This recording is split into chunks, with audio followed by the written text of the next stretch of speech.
Jetisõidu juunioride maailmeister Martin Männi lõpetas hooaja Tais Pattaya Beachil maailma karikavõistlustega. Traditsioonilisel Kings Cupil, kus osavõtjaid oli 40 riigist, otsustati konkureerida juba täiskasvanute klassis. Saku gümnaasiumi 8. klassi poiss, kes 3 varasemal aastal oli võiduroomu maistnud oma vanustega mõõtu võttes, tuli raske katsumusega kenasti toime. Ski Jet Limited klassis oli kavas 4 võistlusvooru ja Martin Männi edu oli stabiilne sõit. Lõpuks kukkus nii välja, et kogu aeg olin stabiilselt seal, et teine oligi kõige halvem koht. Selles mõttes väga hästi läks, et esimene sõit tegelikult oli 4. kuni viimase ringini, aga seal tänu kaassõitjate eksimustele jäin teiseks ja ülejäänud sõidud ka lihtsalt vormistasin. Viimased sõidud oli lihtsalt konkurentide kontrollimine?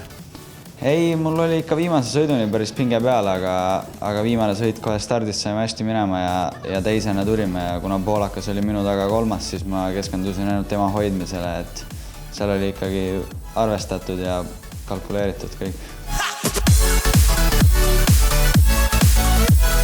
Alles 14-aastane tulevikulootus sai hooaja lõpus 2 väärtuslikku võitu, juunioride maailmameistri tiitli ja täiskasvanute maailma karikavõidu.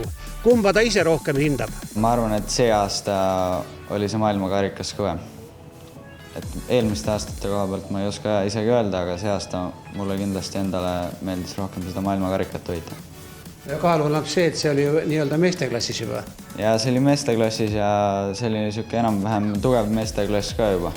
Seal oli kiireid sõitjaid ja ta oli hästi paigas kõik. Eelmised hooajad on ka ikkagi minu jaoks suhteliselt rasked olnud, kõik need võistlused seal, et konkurente on järjest juurde tulnud ja nad on niimoodi minuga liikuma jäänud, et see aasta ka paljud, kellega ma olen koos juuniorid sõitsid seda sama Amateur Limitedi.